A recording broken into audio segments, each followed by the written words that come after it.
Live.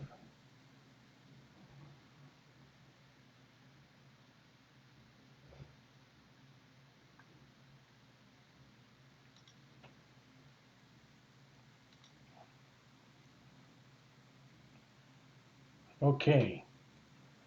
Welcome, everybody. Welcome to the Ramadan Part 2.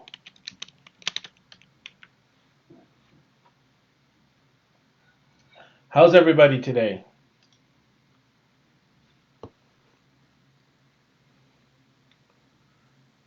How's everybody today? If you're out there, just give me hello. Assalamu alaikum wa rahmatullah. How are you? My name is Abdul Rashid Abdullah, and thank you. Sorry for just getting off to a little bit of a late start. Had a little bit of a technical difficulty, but hopefully everybody is seeing me. If you can see me right now, how's everybody? Would you could you shut the back door?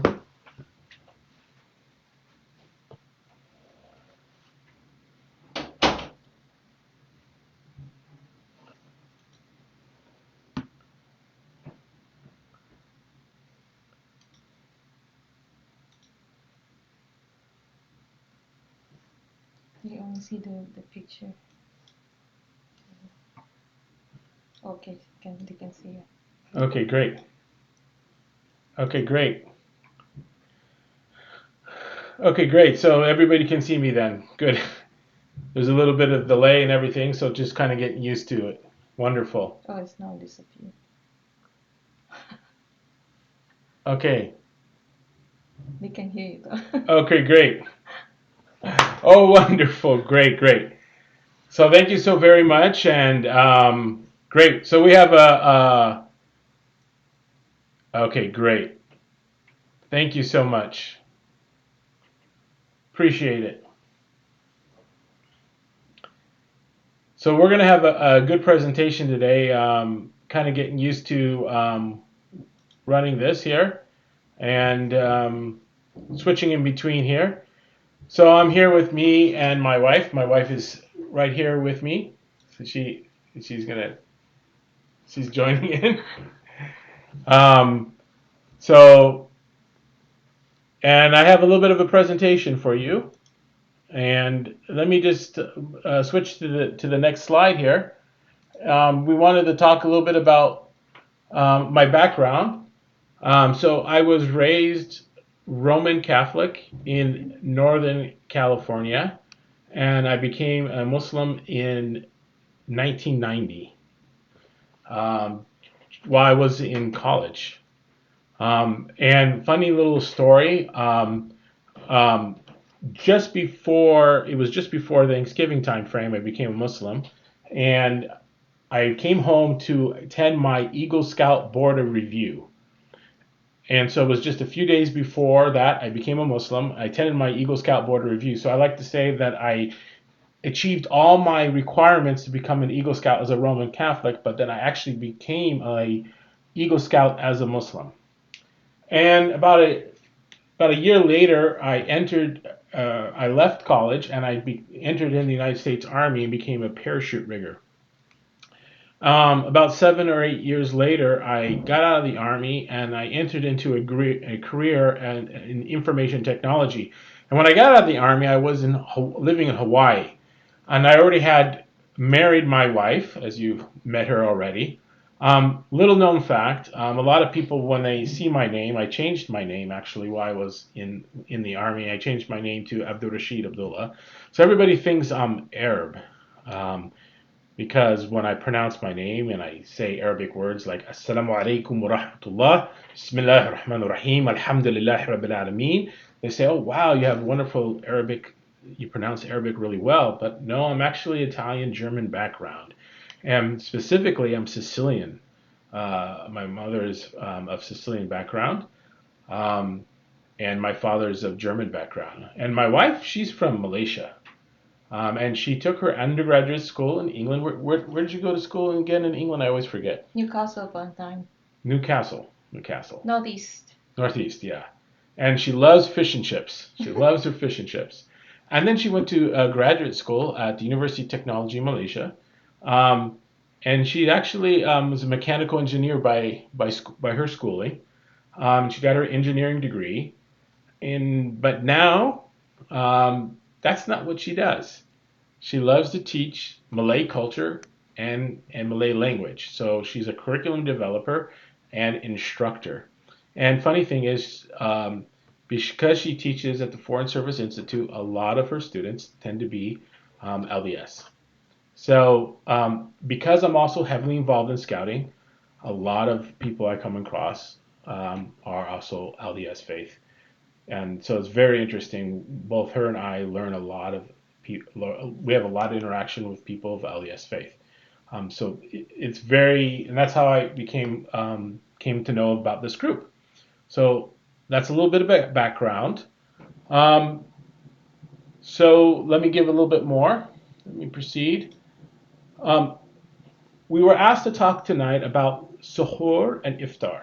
Okay, so when we talk about fasting, we want to know about what suhoor and iftar is. Suhoor is the meal that we have before dawn. Okay, and iftar is the meal we have to break our fast.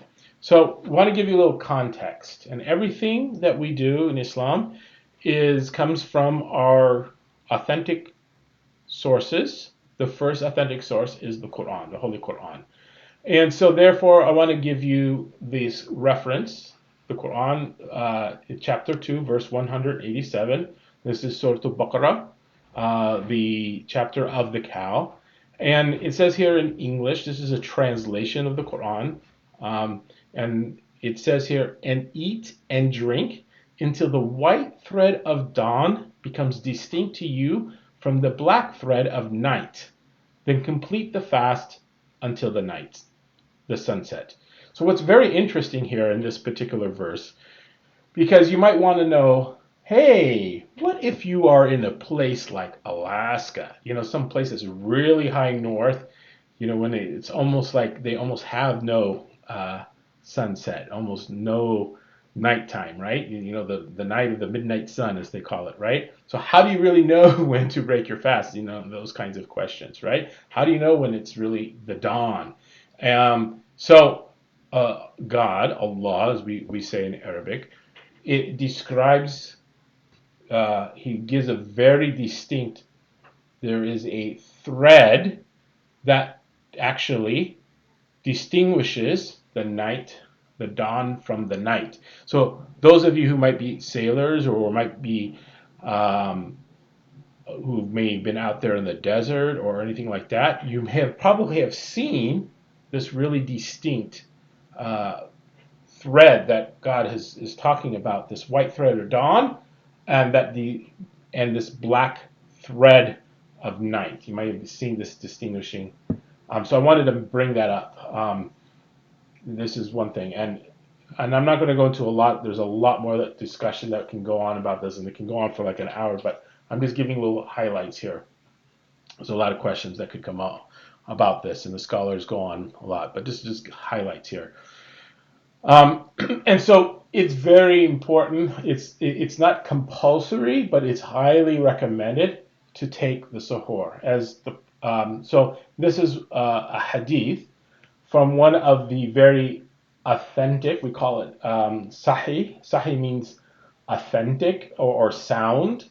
Bukhari is one of the authentic sources of hadith. Hadith is a saying or tradition of the Prophet Muhammad sallallahu alaihi wasallam, which means peace be upon him. That's that little. What you see, this little icon here that says we put here sallallahu alaihi wasallam. It says here, narrated Anas bin Malik, the Prophet sallallahu alaihi wasallam said, "Take suhoor as there is a blessing in it." So what we need to do as Muslims, we wake up before the dawn and take our suhoor. So right now, my wife and I, where we are living here, we're living in Herndon, Virginia, which is right outside of DC. We're having to wake up right before 5 a.m. right now. Actually, this morning what we had to wake up just about 4:58 was the dawn. So we, Yeah, yeah, 4:30. about 4. So we were waking up like around 4:30, so we can have a small meal. If we have to take any medication, take our medication before that time frame. We're getting a little bit older, so sometimes some of us got to take medication, right? Um, so those kinds of things, and we need to do that before the dawn, right? Because there's no food or drink after dawn. And by the way, I brought up medication. If you are someone who is not well enough to fast, well, you don't have to fast. There are things that you don't need you can do to expiate that. So that's another topic, but we're not going to go into that tonight. But we're just going to stick to the topics of sahur and iftar itself. Iftar. Iftar is breaking the fast, break fast or breakfast. But no, we're talking about the break fast that occurs at nighttime, at the Maghrib time or the sunset. Um, this is a hadith narrated Sahal bin Sa'id. Allah's Messenger, sallallahu alaihi wasallam, peace be upon him, said, "The people will remain on the right path as long as they hasten to the breaking of the fast." So we're not supposed to like delay the breaking of the fast when we know that the time of the sunset has occurred. That's the time of the fast breaking has come in. We're supposed to hasten to break the fast. We're not supposed to delay. So that comes to the next point. What should we eat? I mean, this is the moment you've been waiting for. What? We want to know what are you going to eat, right? I know you guys have been waiting, right? So we're getting to that point. We're getting to that point because there's some traditional stuff about this. So Anas bin Malik, again, Anas has a lot of things. He was a good source of hadith. Anas bin Malik narrated, the Messenger of Allah وسلم, would break the fast with fresh dates. So by the way, talking about fresh dates, my favorite dates, there's a lot of variety of dates, is Majul dates. And there is a bunch of Majul dates that come from California. My mom happens to live in Palm Springs. There's the Bard Valley. So I happen to get the Majul dates, but there's also some great dates that come from Palestine. The Palestinian dates, Majul dates are really good. But there are also the Majul dates that come from Morocco. The dates that come from the Bard Valley in Southern California from the Palm Springs, they actually came from Morocco a long time ago. They thought they were going to die out. This is a little side story, but they thought there was a blight. They thought they were going to die out. Long story short, yada yada yada. Here we go. Great dates from there if you ever like them. But there's so many other kinds of dates. But me personally, I love my majuls. Anyways, here's the hadith. The Messenger of Allah would break the fast with fresh dates before performing the salat. What is the salat? That's the prayer, the ritual prayer. And if there was no fresh dates, then he would break the fast with dried dates. And if there were no dry dates, then he would take at least a few sips of water. Right? Speaking of some water, I need to drink something because I need to hydrate. Okay, and then this hadith comes from a source called Jami' al-Tirmidhi, which is another very good authentic source of hadith. So this is just a few highlights I wanted to give you. Now let me what else did I want to give you here? Let's see, break away from that. Let's see. Okay, so how's everybody doing? Any questions there before we move on? Any questions regarding that? Did you get any questions? No. Nope. Okay. So now let me show you. Let me show you some pictures, right?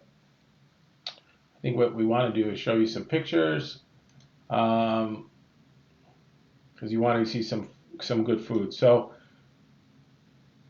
here is some pictures. You guys can see all that. I'm going to show you some pictures of. Let me see you. Let me show you some. They're going to see that in just a moment. show you some pictures of this is some fruits, some bananas, some medjool dates. Um, I think these dates actually, these particular dates came from Saudi Arabia, if I remember these particular ones. Um, I remember getting these ones from my friends in Saudi Arabia. These were good. These were a little bit dry, but these were really delicious.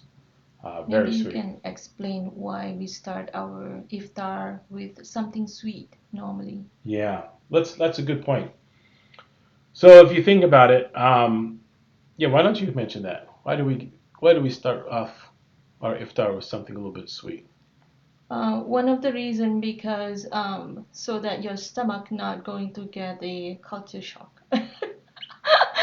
It's because we haven't eat the whole day, so we need to have something sweet in our stomach so it won't get shocked with a lot of food. So normally we that's why we get something sweet and drink a little bit of water, and then we pray, and then we sit for our meal, a proper meal.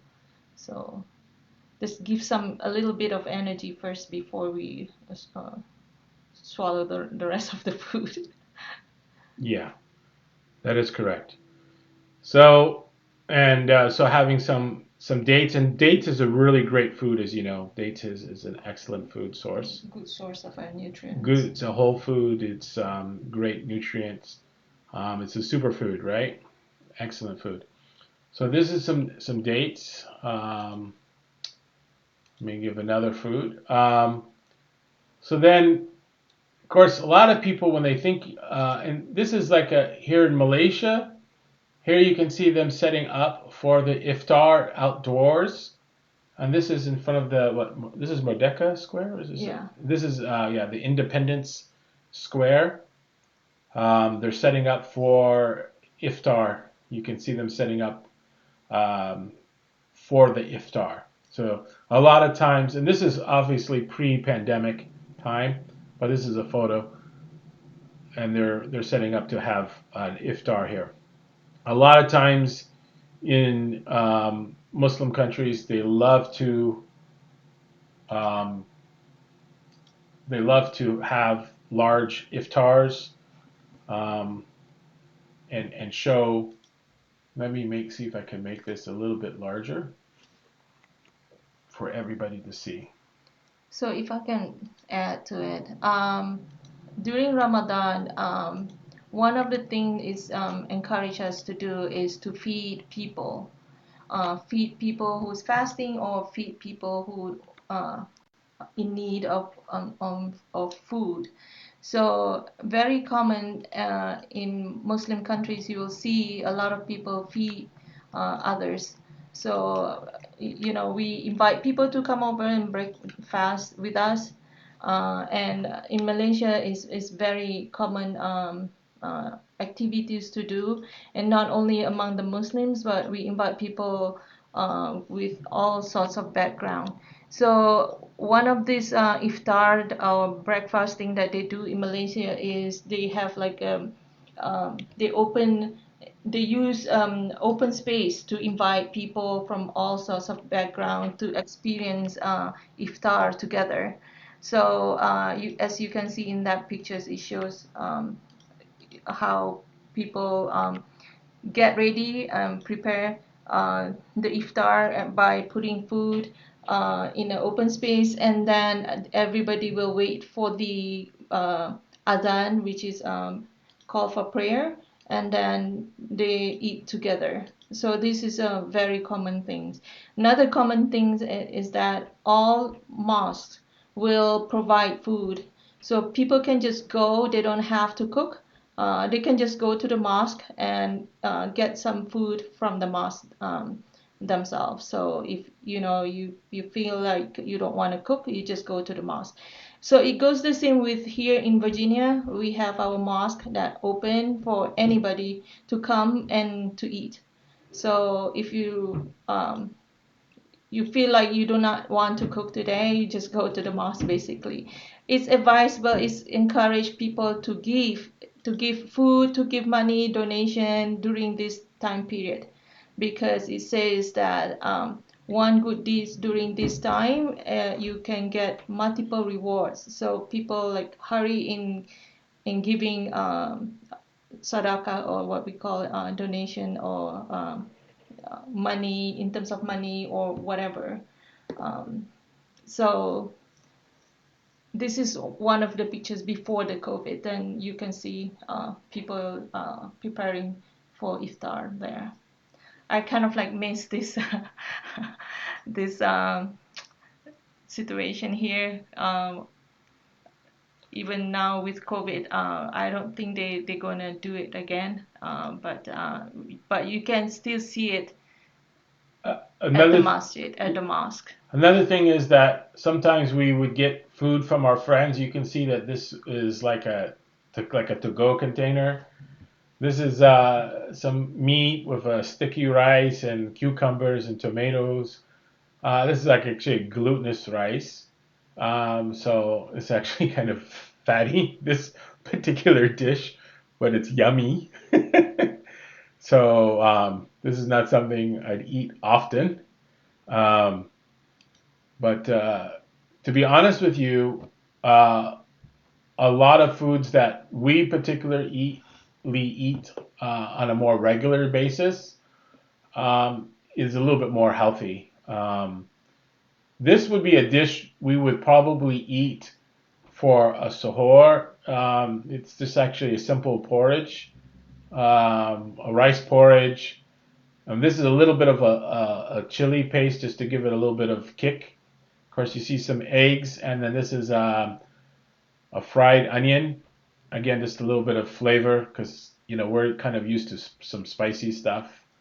We call this bawang goreng, sambal, belacan, and then this is telur. We would say in Malay language, and this is what bubur. So that would be like a rice porridge. Show the spread of the. This actually is actually a real dish. This was like actually the other night. Not really Malay food, but it is like Korean inspired food. This is actually came from our table the other night. Again, very healthy. Not necessarily traditional, but it is what we ate the other night. This is a very traditional spread, and in a traditional Malay home. You can kind of see, I'm going to try to zoom in. This is very traditional style. Sit down, family style, ready to go. And you can see these are like water pots to wash because everybody kind of like eats with their hands. So these are pots filled with water to wash their hands with, and this would collect the water. And you can see this is like a flavored drink with, of course, a little sugar, like maybe an orangeade or something like that, to help, a little sweet drink. But this would be something to taste good. One of the tradition in Malaysia during Ramadan is we exchange food with neighbors. So this one of the tradition that I really really miss a lot, because what we do is basically you can just cook one dish and you give to your neighbors. So in Islam, what's considered neighbors are basically 40 people to your left, 40 people to your right, and then 40 people to the front, and 40 people to the back. So you can imagine how big is your neighborhood. Basically, to the extent in Islam it says if somebody smell your food, you basically should give them the food. So that's how we are very into neighbors. So what we do is we exchange the neighbor. So if you can imagine, we just make one dish and then we give at least 5 neighbors around us. We will get back 5 different dishes. So that's why we have a long spread of food. And this is basically done in Malaysia, especially in a village nowadays. It was so much. It's almost like celebration at the end of the day when we break our fast. So this is something for me. It's very personal because it's hard to do it here, but we still kind of like give our neighbors here to our food when we break our fast, just to to have the spirit alive, basically. And also we try to what we do is like cook for the shelter, sometimes with friends and our children, to to encourage them to give more during the time of Ramadan. Okay, so not all the time are we eating Malay food. Again, I mentioned I'm Italian American, so this is a dish that I'd like to eat and cook. This is ciopino. So this is a seafood ciopino. Anybody who's familiar with Italian American dishes, I'm from Northern California, from San Francisco Bay Area. So this is a true San Franciscan dish. And so this is actually a picture of this is I cooked this actually. So some garlic bread and all the great seafood in there. I literally put 7 different types of seafood in my dish, and so it looks yummy, right? So this is something I cook. So sometimes we'll do that. Other times we might cook something really American. I think I added. I thought I put hot dogs in here. Sometimes chili dogs. Thought I added that. Maybe I didn't, but we do do sometimes chili dogs. Um, this is a kind of popular dish in Malaysia. This is like nasi lemak. Um, this is a very popular dish. It's coconut rice, and then with a sambal, and then you can see here is peanuts with small anchovies, ikan bilis they call it, and then cucumbers, tomatoes, and a fried egg. Um, this is actually a popular dish that is cooked for breakfast, but it could be eaten for uh, iftar. It could be eaten in the morning for sahur. It could be eaten anytime. It's just such a popular dish. Um, so um, I'm saving the pictures for the dessert, the cookies, for later. Those are normally eaten for the Eid. A lot of Muslims do eat. I mean, I guess we can't talk about food that Muslims eat without talking about kebab, um, because a lot of Muslims eat kebab. So, of course, here's a picture of some kebab. Um, so um, if a lot of Muslims might go to, this was a picture from I think one time we ate out. We had iftar at a Muslim restaurant. So that might be sometime you might be doing that and having there. Here's another time um, we were having another very traditional Malaysian food. This is actually something you may have more towards the Eid time. This is what they call ketupat. It's a rice, compressed rice. Of course, we had some fruit, like watermelon. This is a egg roll or what have you. And this is some, what's that, some meat there? Nolita? What is that? Meat? Oh, that's rendang. Rendang, beef rendang, lode, right? And that's some calamari, some squid, some shrimp, and then the peanut sauce. Oh, and so that those were those dishes. Um, here's another Italian dish there. Um, Sometimes we don't get a chance to really be so convenient with our food. Sometimes we wind up breaking our iftar and we're still working. So I wind up I'm working and or in a Zoom session and I'm having my iftar right in front of my work. And so this is a reality in today's time. So Sometimes this is how my iftar looks like. Um, Here is I want to share sometimes what we've done is this is a situation where we actually we had our iftar and uh, we did a group session with a group and some in a Malaysian American home, and this is how it looked like after we prayed. You could see barely we were about to have our iftar, but we were praying first. That's me up here in this Hawaiian shirt. I'm wearing a Hawaiian shirt today. Oops. And in fact, this lady that's standing right here, that's her. That's her home.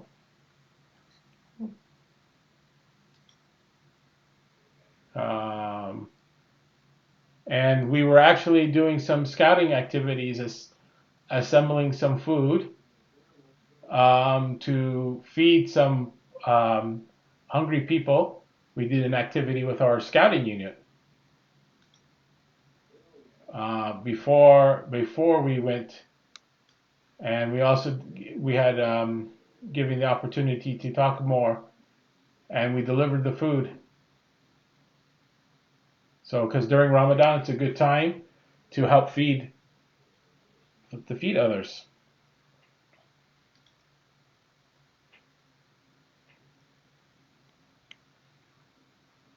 Yep. And here's all the sandwiches that we assembled before we sent them out. So it's not just about feeding ourselves, but it's also help about feeding others. And I think that was the main theme that my wife was trying to talk about. That during Ramadan, it's not, we do often do a lot of sharing of the food. Here's my youngest son, who's now actually working on his Eagle Scout project. He's 17 years old. He's doing his Eagle Scout project. In fact, if you want to check it out, his website's beecrossing.org. Is like, busy as a bee, beecrossing.org. But here he was in front of some gifts. And you remember I mentioned that kettle pot, that compressed rice. Here's a decorative version of how that rice would be put in these little decorative containers, and it would be then put into pots of boiling rice. But these are some decorative gifts that were to be given out. That's to our neighbors. Yeah, he was going to give them to our neighbors. Show the interfaith.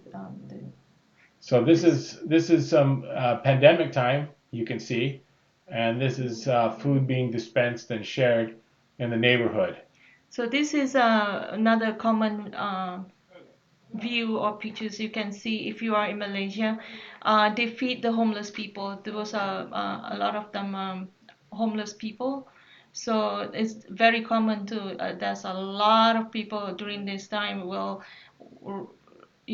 kind of like compete with each other to feed the homeless people over there. So they're never short of food every time, especially during the Ramadan. In Malaysia, we also have what we call Bazaar Ramadan, which is it's almost like night market, but it's not at night. It's during late afternoon where they sell food again. It's a like vendors selling food. Again, people who come back from work and they do not have time to prepare their food, they can just buy from there. So in Malaysia, the event of Ramadan is like a very, very festive basically, and it's throughout the month of Ramadan, and then after that during the Shawwal we still celebrate it. I mean, after the Ramadan is the Eid Fitri. We still celebrate the whole month of Shawwal. And then you can see in Malaysia, it's very multi-ethnic and very diverse. And the feeding is, they don't really care Muslim or non-Muslim. I can tell just by the people in line. This is composed of multi-ethnic groups, and these people are not necessarily Muslim, so they're feeding everybody. It's you're hungry. Doesn't matter what faith group you are. Get in line. We're feeding you. I can tell just by looking at the faces. This is composed of completely all different groups. So that's the beauty of it, and that's really how it's supposed to be, right? And here's another example. This is interfaith. Here is the breaking of the fast in um, at the Merdeka Square. This is the Independence Square in Malaysia, in Kuala Lumpur, and you can see they're getting ready to break the fast right there. Um, and you can see there's just different people coming together, getting ready to share just before the sunset. And so let's see if we got a few more pictures here to show you, and we're almost out of time. We appreciate you. You can see here, this is, by the way, during Ramadan, a lot of encouraged to give alms to help feed people. Um, and let me see. This is a collection of cookies and other small snacks that we start acquiring as the Ramadan is starting to get close to the end, and we're getting close to the Eid. And you can see, in fact, my house is already starting to get a lot of these cookies. My daughter and my wife are already baking cookies, and people start sharing their different baked goods and things, and we start exchanging that. And before you know it, yeah, you start losing weight, and then that's the problem. You start gaining it. And in fact, my wife's a little bit famous for cooking these date cookies. Yeah, these are pictures of these date cookies that she makes, and they are so delicious. In fact, my mother, she really says, "Can I have those date cookies?" And then those are some of, yeah, these ones in particular. You want to talk about zakat? Um, no, and these are ones with little cranberries here. So, is there any other questions that you might have?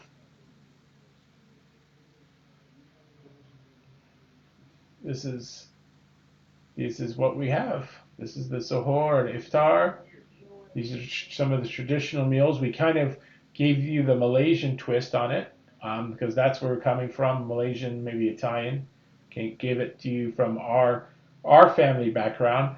People from different cultural backgrounds would have different kinds of foods. Again, from a highlight perspective, the big thing is to break your fast with dates. That's definitely according to the prophetic tradition. That would be the big thing I would say. Um, that's at least the big thing. Um, that's a key important thing is to understand and break your food with your fast. Hasten to it. Make sure you have something pre-dawn meal. Drink plenty of fluids. Hydrate. Um, and and that one of the things I would say too is a lot of people may not realize we get these things sometimes we call Ramadan brain, right? When we're fasting, it's like by the time we get ready, getting close to our breaking of the fast, if you haven't eaten drinking all day, you kind of get a little bit of like a little bit slow, right? Your blood sugar is a little bit low, so it's like but overall it can be done, and uh, we're here right now. It's 9:45 p.m. Eastern time, and looks like I haven't died yet. We're full of energy, right? So appreciate everybody. Hope you enjoyed what we've had to share, and thank you very much. If you have any more questions, let us know. We were glad to help you out. Norlita, do you have anything you want to add? Not really. Nothing really? Okay. Well, thank you very much. I appreciate it. Thank you for the opportunity to speak. Take care now.